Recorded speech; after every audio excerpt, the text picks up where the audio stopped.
je suis pas auteur au départ, mais c'est vrai que je fais beaucoup de conférences justement sur l'environnement. Je fais beaucoup de conférences et des ateliers aussi pour faire soi-même ses produits ménagers et ses produits cosmétiques.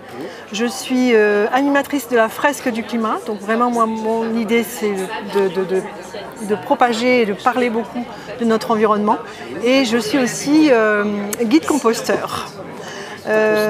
Guide composteur, oui, puisque depuis 1 an et demi, on a la possibilité de pouvoir faire soi-même son compost. Et c'est vrai que même si on n'a rien inventé, on a oublié un peu comment procéder. Donc je suis avec plaisir partout dans les communes pour pouvoir justement parler, expliquer comment on fait un bon compost et expliquer qu'un bon compost, c'est un compost vivant. Donc voilà, donc on explique tout ça, j'explique tout ça. Et j'ai aussi écrit ce livre, puisque je suis dans le mode de vie zéro déchet depuis plus de 25 ans. Et que je me suis dit qu'au bout de 25 ans, je pouvais parler quand même. J'avais une expérience avec une famille, 3 enfants, vivre dans la région parisienne, tout en travaillant. On peut être dans le mode de vie zéro déchet, puisqu'à 5, on sort la poubelle qu'une seule fois par an.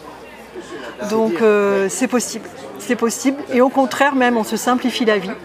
On s'allège vraiment de beaucoup de choses.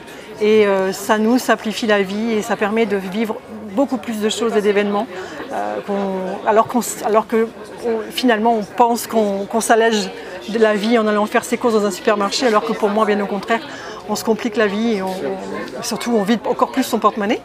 Donc voilà, donc ce livre est là justement pour pouvoir comprendre qu'avec ce mode de vie zéro déchet on peut tout à fait prendre soin de soi. Prendre soin de soi, quand je dis soi, c'est son corps physiquement, soin de son mental, de son psychique, ça c'est important aussi, l'un ne va pas sans l'autre, de son moral. On prend soin de son porte-monnaie, on gagne du temps, on gagne beaucoup de temps à faire quelques produits soi-même, parce qu'on se rend compte qu'on n'a pas besoin de tout ce qu'on trouve dans les magasins et que le marketing c'est juste le chant des sirènes qui nous dit que vous n'êtes jamais assez bien, qui nous pousse toujours à acheter. Donc voilà, consommer et surconsommer. Donc on gagne du temps, on gagne de l'argent, on prend soin de soi, de son physique et de son mental. Et puis par ricochet, on prend soin aussi de la planète, tant qu'à faire. Même si c'est peut-être pas le premier leitmotiv, ma foi, ça n'empêche pas. On prend soin des autres, puisqu'on a le temps, on prend soin des autres, on se rend compte que la vie est importante, que la vie est précieuse, et puis que notre environnement autour, on ne peut pas vivre sans.